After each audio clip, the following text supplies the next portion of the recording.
ये अनुक्रम समांतर श्रेणी में है या नहीं है। मैंने आपको बताया था कि यदि कोई भी अनुक्रम समांतर श्रेणी में होता है तो उसके प्रत्येक पद का सारवंतर समान होता है। यदि ऐसा पाया जाता है तो हम कह देंगे कि ये एक समांतर श्रेणी है। और यदि समांतर श्रेणी में है तो इसके अगले 4 पद और लिखिए। ये अपना क्वेश्चन है। तो यहाँ पर देखें, तो इसमें से इसे घटाएंगे तो 5/2 - 2, तो 2 लसा आएगा, यहाँ आ जाएगा 5 - 4, और 5 में से 4 गए तो 1/2, ये इसका आया। देखिए अगले पदों का देखते हैं सारवंतर। 3 में से 5/2 को घटाएं तो लस आएगा 2, 2 को 3 से गुणा करेंगे 6 - 5, इसमें से घटाए तो 1/2। देखिए 2 पदों का सारवंतर अपने समान आ रहा है, 1/2 1/2। इसे और चेक कर लेते हैं तो d बराबर 7/2 - 3 अपॉन इसका लस 2 आएगा 7, 3 को 2 से गुणा करेंगे तो 6, 1/2। तो यहाँ पर देखिए स्टूडेंट, सभी पदों का सारवंतर एक समान आ रहा है, अतः यह अनुक्रम समांतर श्रेणी में है। अतः यह समांतर श्रेणी है। अब आपसे आगे पूछ रहा है कि इसके आगे के 4 पद और लिखिए। तो हम यहाँ पर देखें तो ये पहला, दूसरा, तीसरा, चौथा पद है इसका, और 5वां पद लिखना है, छठा, 7वां, 8वां, 8 पद निकले हैं कुल मिला के। तो यदि हमें इसका 5वां पद निकालना है तो इसके चौथे पद में यानी A4 में सारवंतर को जोड़ देंगे। हमने ऐसा पहला भी किया है। तो आपके पास A4 आपके पास 7/2 है और सारवंतर हमने निकाल लिया 1/2 आ रहा है। तो 1/2 बराबर 2 लेस आ जाएगा 7 + 1/8/2, इससे कटेगा 4 बार। तो अपने पास 5वां पद आया 4। छठे पद की बात करें तो 5वें पद में सारवंतर को जोड़ देंगे। 5वां पद अपने पास 4 है और सारवंतर है 1/2, तो इसका लस आएगा 2, 4 दूनी 8 + 1, तो ये हो जाएगा 9/2। इसका छठा पद होगा। 7वें पद की बात करें तो अपने पास A6 में D जोड़ देंगे, तो A6 अपने पास है 9/2 प्लस सारवंतर है 1/2, 2 लस आएगा, ऊपर हो जाएगा 9 + 1 यानी कि 10/2, और इससे कटेगा 5 बार। आखिरी पद लिखना है इसका A8, तो A7 में D जोड़ देंगे, तो A7 है 5, D है 1/2, 2 लस आएगा, 5 को 2 से गुणा करेंगे 10 + 1 बराबर 11/2। ये इसका आंसर है। हमने यहाँ पर ये चेक कर लिया कि समांतर श्रेणी में है या नहीं है। यदि है तो इसके अगले 4 पद लिखो। तो पहला 5वां पद आया 4, छठा पद आया 9/2, 7वां पद आया 5 और 8वां पद आया 11/2। प्रथम पद है 1/2, दूसरा पद प्रथम पद है माइनस का 1/2, दूसरा पद भी -1/2, तीसरा भी -1/2 और चौथा भी -1/2। यदि इनके सारवंतर की बात करें तो जब इसमें से इसे घटाएंगे समान संख्या होने के कारण 0 आएगा, इसमें से इसे घटाएंगे तो समान संख्या होने के कारण 0 आएगा। तो बात करें तो इसका सारवंतर आपके 0 आएगा, सभी में 0 आएगा, अतः ये समांतर श्रेणी में तो है, ये बात तो पक्की है। अतः यह समांतर श्रेणी में है। अब बात करें इसके अगले 4 पद और लिखने हैं। यदि समांतर श्रेणी में है तो चूंकि 0 है, 0 सब में जोड़ते जाएंगे तो अगले 4 पद भी आ जाएंगे अपने। तो 4, तो A5 आपके माइनस का 1/2 ही आएगा, A6 ये भी माइनस का 1/2 आएगा, A7 भी माइनस का 1/2 आएगा और A8 भी माइनस का 1/2 आएगा, क्योंकि जब इनमें 0 0 जोड़ेंगे तो वही संख्या आ जाएगी। तो नंबर 3 देखिए, यहाँ पर प्रथम पद दे रखा है A, दूसरा पद A², तीसरा पद A³ और चौथा पद A की घात 4। अब इसमें सारवंतर की बात करें तो D बराबर इसमें से घटाएंगे A² - A, और यहाँ से A कॉमन आ रहा है तो यहाँ बचेगा A और यहाँ बचेगा 1।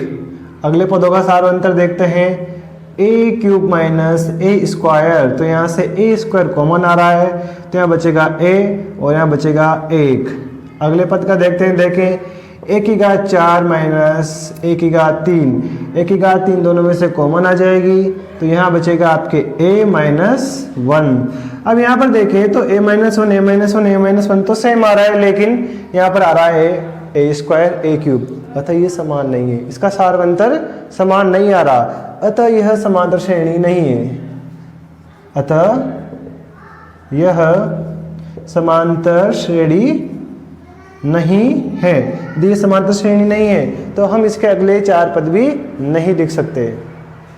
क्वेश्चन नंबर 4 देखिए, यहाँ पर इन दोनों का सारवंतर चेक करते हैं।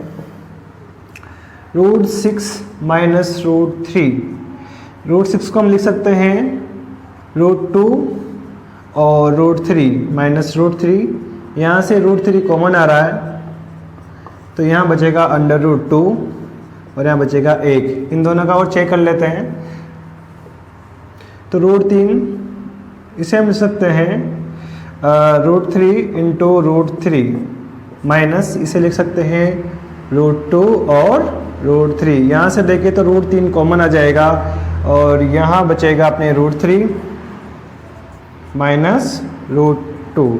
अब यहाँ पर हमें पहले दो पदों का अंतर से ये पता चल रहा है कि ये समान नहीं है, समान नहीं है, इसका अर्थ ये हुआ कि ये समांतर श्रेणी भी नहीं है, और ये समांतर श्रेणी नहीं है तो हम इसके अगले पद भी नहीं लिख सकते, अतः यह समांतर श्रेणी नहीं है। क्वेश्चन नंबर 5 देखिए, यहाँ पर यदि इसे थोड़ा बहुत हम अरेंज करें तो √2 इसे लिख सकते हैं 2√2। हमने इसे कैसे लेकर देखिए, जब 8 के गुणनखंड करेंगे तो 4 2 1, इसका जोड़ा बन गया तो 2 बाहर आ गया, इसका नहीं बना तो ये अंदर रह गया। उसी प्रकार 18 का भी हम गुणनखंड कर लेंगे, इसमें 2 का भाग जाएगा 9 बार, फिर 3 का भाग जाएगा 3 बार और फिर 3 का भाग जाएगा 1 बार, तो इसमें ये गया तो 3 और √2 अंदर। 32 को देखो तो 2 का भाग गया 16 बार, फिर 2 का भाग 8 बार, फिर 2 का भाग अपने 4 बार, फिर 2 का भाग 2 बार, फिर 2 का भाग 1 बार। इन दोनों के जोड़े बन गए तो 2 दूनी 4 और ये √2 अंदर में रह जाएगा। तो इस प्रकार हमने इसे थोड़ा सिंपल कर लिया ताकि हमें सारवंतर निकालने में आसानी हो। इसे हमने क्यों किया है, क्योंकि समान संख्या से समान संख्या ही घटाई जा सकती है। यहाँ पर देखें तो √2 सबके पीछे आ रहा है, अभी इसे हम आसानी से घटा सकते हैं। तो इसका सारवंतर निकालें तो 2√2 माइनस √2, तो इसे घटाए तो आपके पास आएगा √2। फिर इसमें से इसे घटाएंगे तो d बराबर 3√2 माइनस 2√2, तो 3 में से 2 गया तो 1 और ये √2। फिर अगला d निकालते हैं इसका, तो 4 में से 3 घटाएंगे, 4√2 माइनस 3√2, 4 में से 3 गया तो 1 यानी 1√2।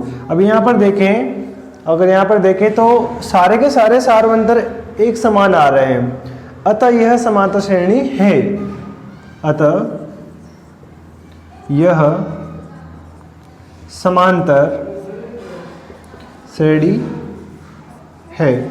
अब हमें इसके अगले 4 पद और लिखने हैं, तो इसमें A5 निकालेंगे तो A4 में D जोड़ देंगे, तो A4 अपने पास 4√2 प्लस और D का मान है √2, तो ये हो जाएगा 5√2।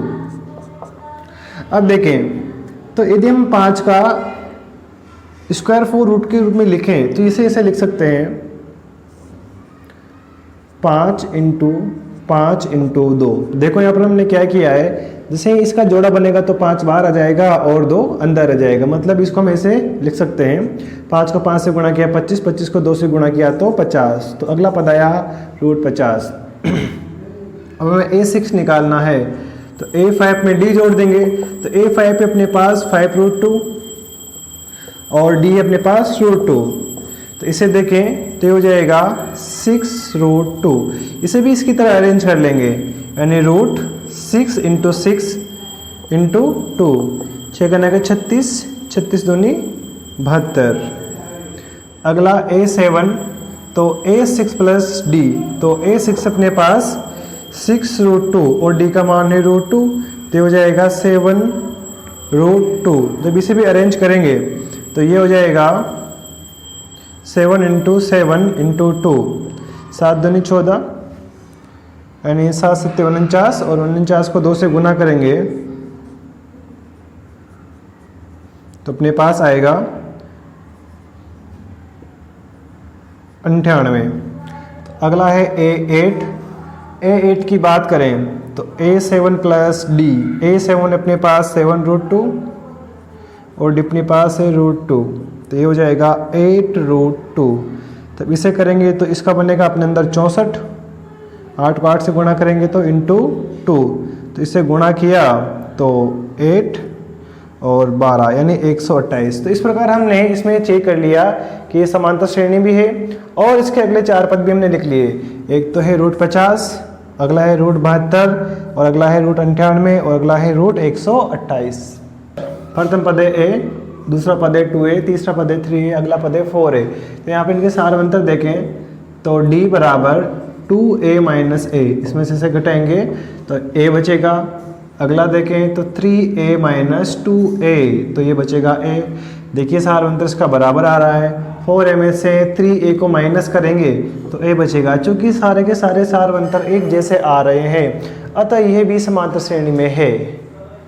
अतः यह समांतर श्रेणी है। इसके अगले 4 पद लिखने हैं तो A5, इसमें A जोड़ देंगे 4A plus A equal to 5A। A6 निकालना है तो 5A में A जोड़ देंगे 6A। A7 निकालना है 6A में A जोड़ देंगे 7A। A8 निकालना है यानी 8वां पद निकालना है तो 7A प्लस A बराबर 8A। तो इस प्रकार हमने इसके अगले 4 पद भी लिख दिए और हमने ये भी सिद्ध कर दिया कि यह एक समांतर श्रेणी है। क्वेश्चन नंबर 7 देखें यहाँ पर तो A बराबर अपने पास 0.2 है, तो इसमें से इसे घटाएंगे 0.22 माइनस 0.2। जब इसे घटाएंगे तो इसके पीछे मैं 0 लगा सकता हूँ। 2 में से 0 गया तो 2, 2 में से 2 गया तो 0, फिर पॉइंट आ गया और 0 में से 0 गया तो 0। अगला देखते हैं 0.222 माइनस 0.22। इसे 3 संख्या बनाने के लिए पीछे 0 लगा सकते हैं हम। तो 2 में से 0 गया तो 2, 2 में से 2 गया तो 0, 2 में से 2 गया तो 0 पॉइंट और 0 में से 0 गया तो 0। देखने पर हमें पता चल रहा है कि यह समांतर श्रेणी में नहीं है क्योंकि ये दोनों संख्या बराबर नहीं है, अतः यह समांतर श्रेणी में नहीं है। अतः यह समांतर श्रेणी नहीं है तो इसके अगले 4 पद भी हम नहीं लिख सकते। क्वेश्चन नंबर 8 देखिए, आखिरी क्वेश्चन। प्रथम पद A, दूसरा पद 3 प्लस √2, तीसरा पद 3 प्लस 2 √2। इन्हें घटा के देखते हैं तो D बराबर 3 प्लस √2 माइनस 3 बराबर 3 से 3 कट गया, √2 बचा। इसमें से इसे घटाते हैं तो 3 प्लस 2 √2 माइनस, चूँकि ये पूरी एक संख्या है तो इसे कोष्टक के अंदर लिखेंगे, माइनस को अंदर गुणा करेंगे तो दोनों संख्या माइनस की हो जाएगी। अब यहाँ पर देखिए 3 से तो 3 कट गया और 2 √2 में से 1 रूट गया तो 1 √2 बचा। अगला और देखो, यहाँ पर देखें तो 3 प्लस 3 √2 में से जब इसे घटाएंगे तो माइनस का 3 माइनस 2 √2, तो इससे तो ये कट जाएगा और 3 √2 में से 2 रूट गया तो √2 बचा। चूँकि सारे सार अंतर समान आ रहे हैं अतः यह समांतर श्रेणी में है। अतः यह समांतर श्रेणी है। अब इसके अगले 4 पद और लिखें तो A5, तो इसमें हम सार अंतर को जोड़ देंगे 3 प्लस 3 √2 प्लस √2, तो 3 का तो 3 और 3 √2 और 1 √2, ये हो जाएगा 4 √2। A6 की बात करें तो इसमें 3 प्लस 4 √2 में √2 जोड़ देंगे तो 3 का तो 3 और 4 और 1 5 √2। A7 की बात करें तो 3 प्लस 5 √2 में √2 को जोड़ेंगे तो ये हो जाएगा 3 प्लस 6 √2। और A8 की बात करें तो 3 प्लस 6 √2 में √2 को जोड़ेंगे तो 3 प्लस 7 √2 हो जाएगा। तो इस प्रकार ये प्रश्नावली यहाँ पे कंप्लीट होती है। वीडियो पसंद आया तो वीडियो को लाइक करें, शेयर करें और कमेंट करें। Thank you.